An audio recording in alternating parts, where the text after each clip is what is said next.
Natural de Marília, São Paulo, José Antônio Dias Toffoli tem 50 anos de idade e é o mais jovem presidente do Supremo Tribunal Federal. Chegou ao cargo 9 anos depois de ser indicado para o STF pelo então presidente Luiz Inácio Lula da Silva.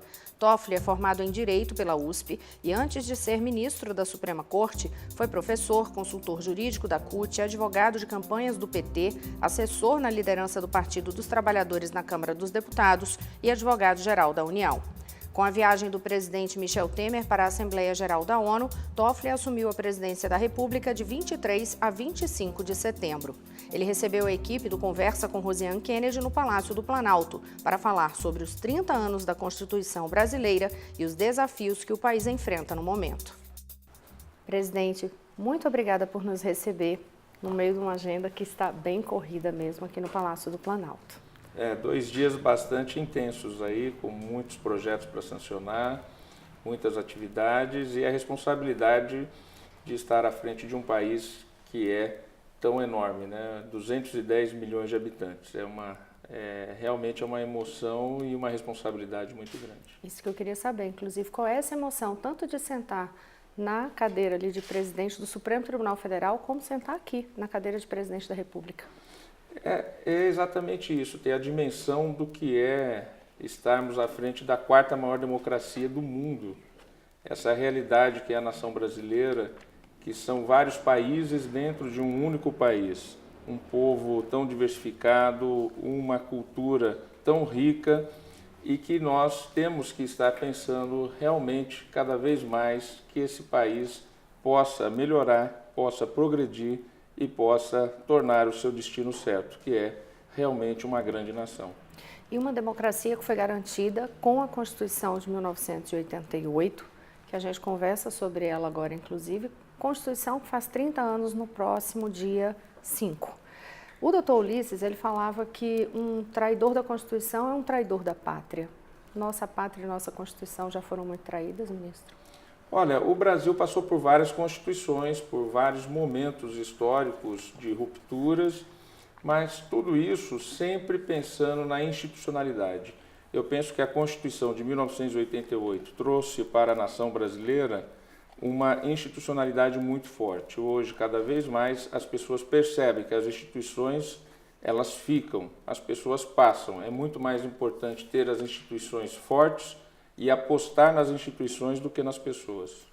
E uma Constituição comemora aniversário na véspera da eleição. Nesse contexto do que o senhor está falando aí, né? As instituições ficam, as pessoas passam. A gente está entrando aí nas vésperas de eleição, num período tenso político brasileiro.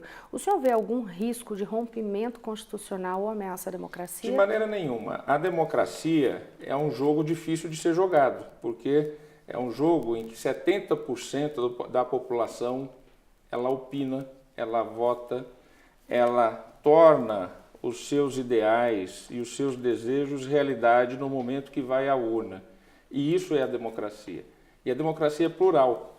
Ao ser plural, evidentemente que há embates, há confrontos, mas esta é a grande via que constrói uma nação de verdade.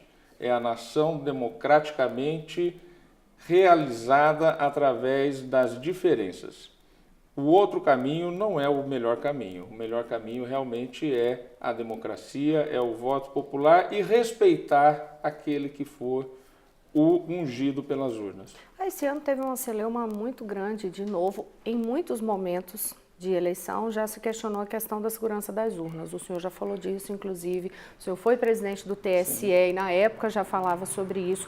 E esse ano, de novo, uma nova celeuma em torno disso. Por quê, hein, ministro? Eu acho que já até passou essa celeuma, porque, na verdade, não é uma celeuma, é sempre alguém querendo alguma manchete ou aparecer. Mas, na verdade, as urnas são extremamente seguras. Agora mesmo, a comissão da OEA, que está observando as eleições no Brasil, deu uma declaração através do seu representante, Gerard Bicasa, no sentido da confiabilidade das urnas, e é muito importante que o Brasil esteja se abrindo inclusive a essas observações internacionais. O fato de ter ocorrido uma situação como houve com um dos candidatos, com um atentado, isso pode gerar algum tipo de questionamento sobre o resultado eleitoral? Porque já houve quem defendesse que isso pode ser passível de questionamento em algum momento. Qual a avaliação do senhor? É um fato absolutamente deplorável o que ocorreu, mas isto, do ponto de vista da legitimidade das eleições, ela não interfere no jogo democrático. A população está acompanhando, o eleitor está tendo, evidentemente, todos os seus esclarecimentos, as instituições estão agindo, há investigação a respeito do fato ocorrido, e eu penso que o que importa é realmente o resultado das urnas, é o voto popular. A população pede muito do que, inclusive, já está dentro da Constituição brasileira. Vou lembrar um exemplo aqui do artigo 7, quando fala ali do salário mínimo. Né? Quando a Constituição fala do salário mínimo, diz que o salário mínimo tem que garantir moradia, alimentação, saúde, educação, lazer. Isso tudo está ali no texto constitucional, né? E tudo a gente vê a população ainda precisando reivindicar. Houve um erro na elaboração da Constituição de colocar algumas determinações ali, mas sem deixar claro como que aquilo ali seria fiscalizado, como que seria punido se não houvesse cumprimento? O momento em que a Constituição foi elaborada, em 87, 88, foi um momento de grande participação popular. Ou seja, todos os setores da sociedade brasileira vieram a Brasília, houve as emendas populares, houve, portanto, um grande processo democrático de trazer aos representantes que estavam escrevendo a Constituição o futuro Pacto Social Brasileiro, que é a Constituição de 88, que é uma realidade, e colocar ali todos os seus direitos, todas as suas garantias.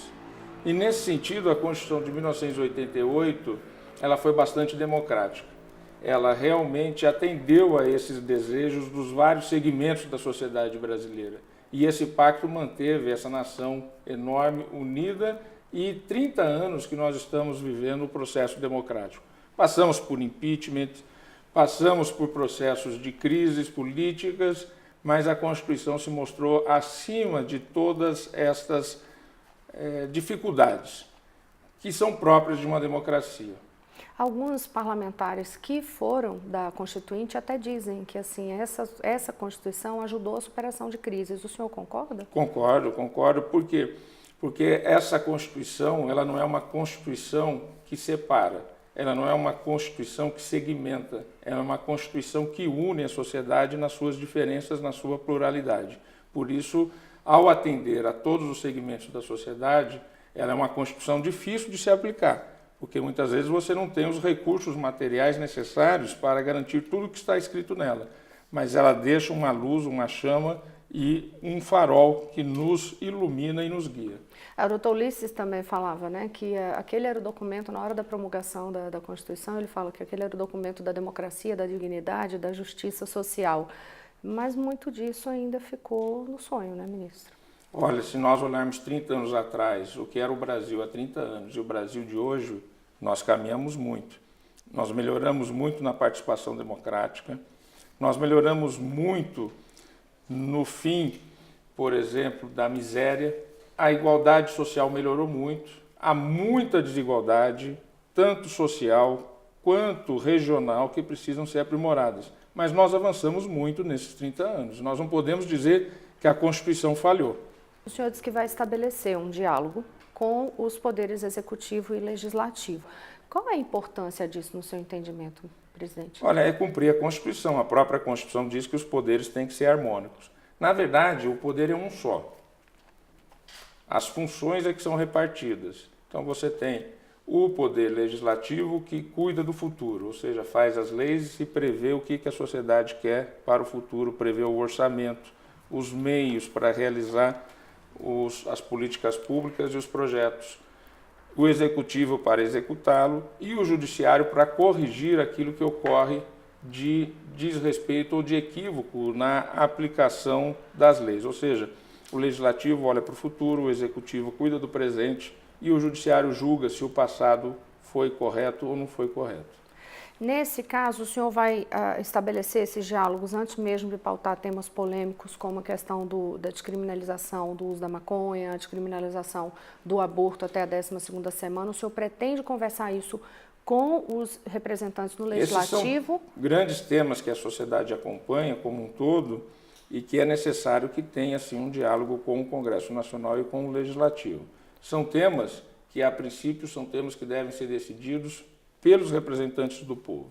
Mas, assim, por exemplo, a expectativa do senhor seria no sentido de eles se manifestarem para votar essas matérias sem haver a necessidade de um entendimento do Supremo? O que é que o senhor espera exatamente nesse diálogo, antes de pautar esses assuntos? Esse diálogo é colocar à mesa esses temas que a sociedade brasileira está se deparando com eles e precisa serem enfrentados. Ou seja, é necessário que o Congresso Nacional também mostre e discuta estes temas que a sociedade discute no seu dia a dia. Quando o Congresso Nacional muitas vezes deixa de colocar em pauta e de debater esses temas, uns segmentos da sociedade vão ao judiciário. O judiciário não pode dizer o seguinte: eu não decido, ele tem que decidir. Só que o judiciário tem uma decisão sim ou não. É no parlamento que se constrói as políticas públicas. Ora, se você vai fazer uma liberação das drogas por conta de uma decisão judicial, é um sim à descriminalização. Só que o que vai ser colocado no lugar? Qual é a política pública que vai acompanhar essa descriminalização? Como que o Estado vai atuar para acompanhar este tipo de decisão? Ou seja, não é uma decisão que o judiciário sozinho consiga resolver. É necessário que haja uma política pública. Então, seja relativamente à descriminalização da maconha, seja relativamente à descriminalização do aborto, não é decidir é crime ou não é crime, é qual é a política pública que vai ser colocada. O senhor defende a revisão do teto constitucional. Por quê? Porque a questão relativa ao teto constitucional com os subsídios dos ministros do Supremo colocou os ministros do Supremo como sendo aqueles que, ao se ter determinada revisão, que não é nem reajuste, é recomposição da perda da inflação, o que todo funcionalismo público tem, o que todo trabalhador brasileiro tem, tanto que o salário mínimo aumenta todo ano.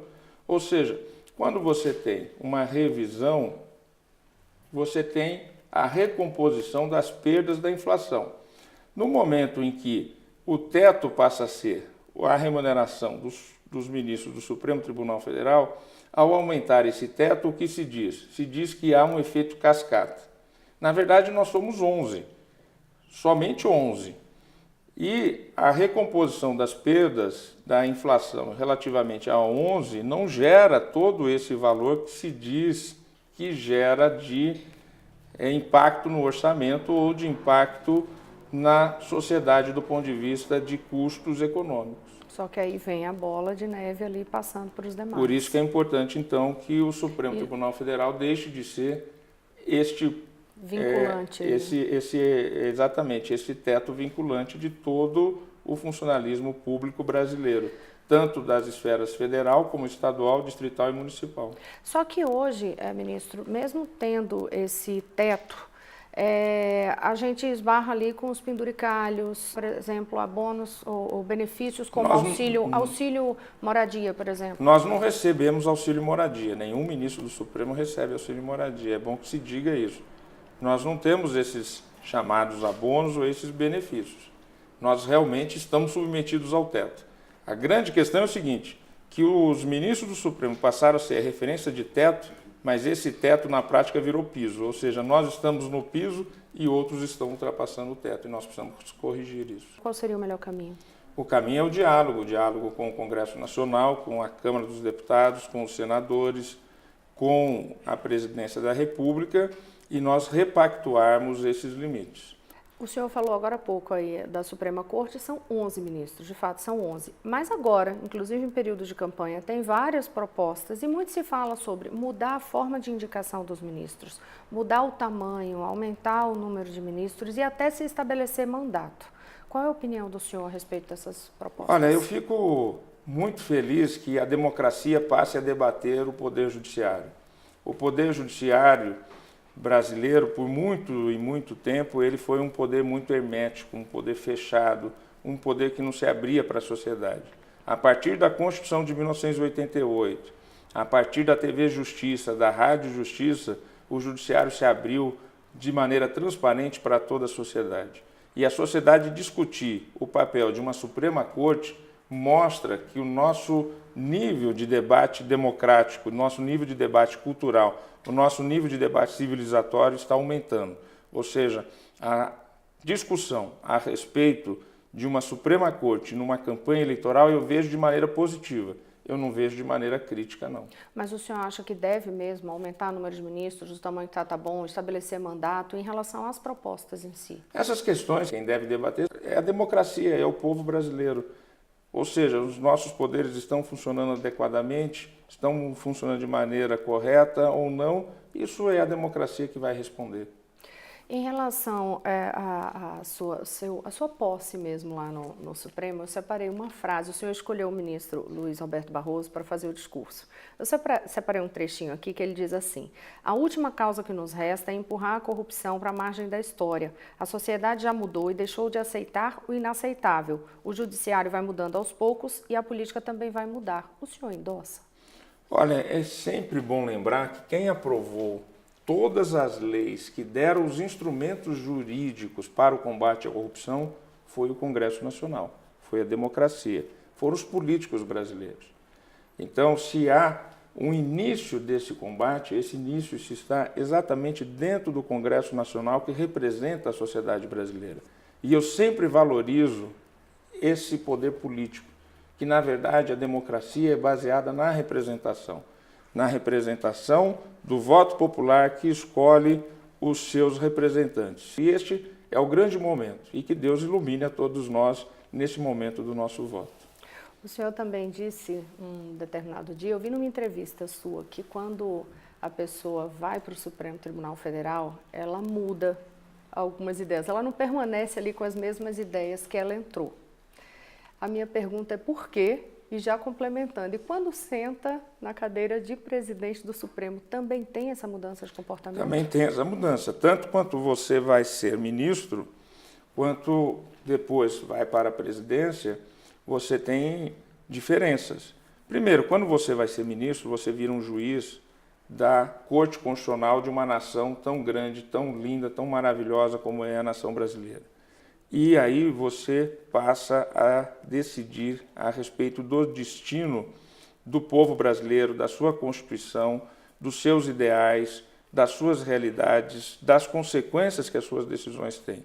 Então é extremamente importante conhecer o país, conhecer a sua história, conhecermos a nós mesmos. E isso muda, porque evidentemente, se você é advogado antes, se você é um juiz de outros tribunais, se você é um membro do Ministério Público, como são as carreiras de origem dos ministros e dos colegas, cada qual, quando senta ali, ele deixa aquele passado para trás e ele passa a ser um juiz constitucional. É uma outra dimensão. É você dizer o que é a Constituição hoje. É como se fosse dizer, em cada caso concreto que nós julgamos, o que a nação brasileira quis dizer naquele texto escrito na Constituição brasileira ou nas leis brasileiras. E quando você deixa, por outro lado, de ser um juiz que está ali participando do colegiado e passa a presidir, você passa a ter um caráter institucional. Então é uma segunda transformação. É uma transformação em que a instituição Supremo Tribunal Federal, Corte Constitucional, está acima de todos nós. O senhor quer deixar o que, de fato, como marca de sua gestão, tanto no STF como no CNJ, porque o CNJ tem ali a possibilidade de uma gestão mais administrativa mesmo. O que o senhor pretende deixar de marca?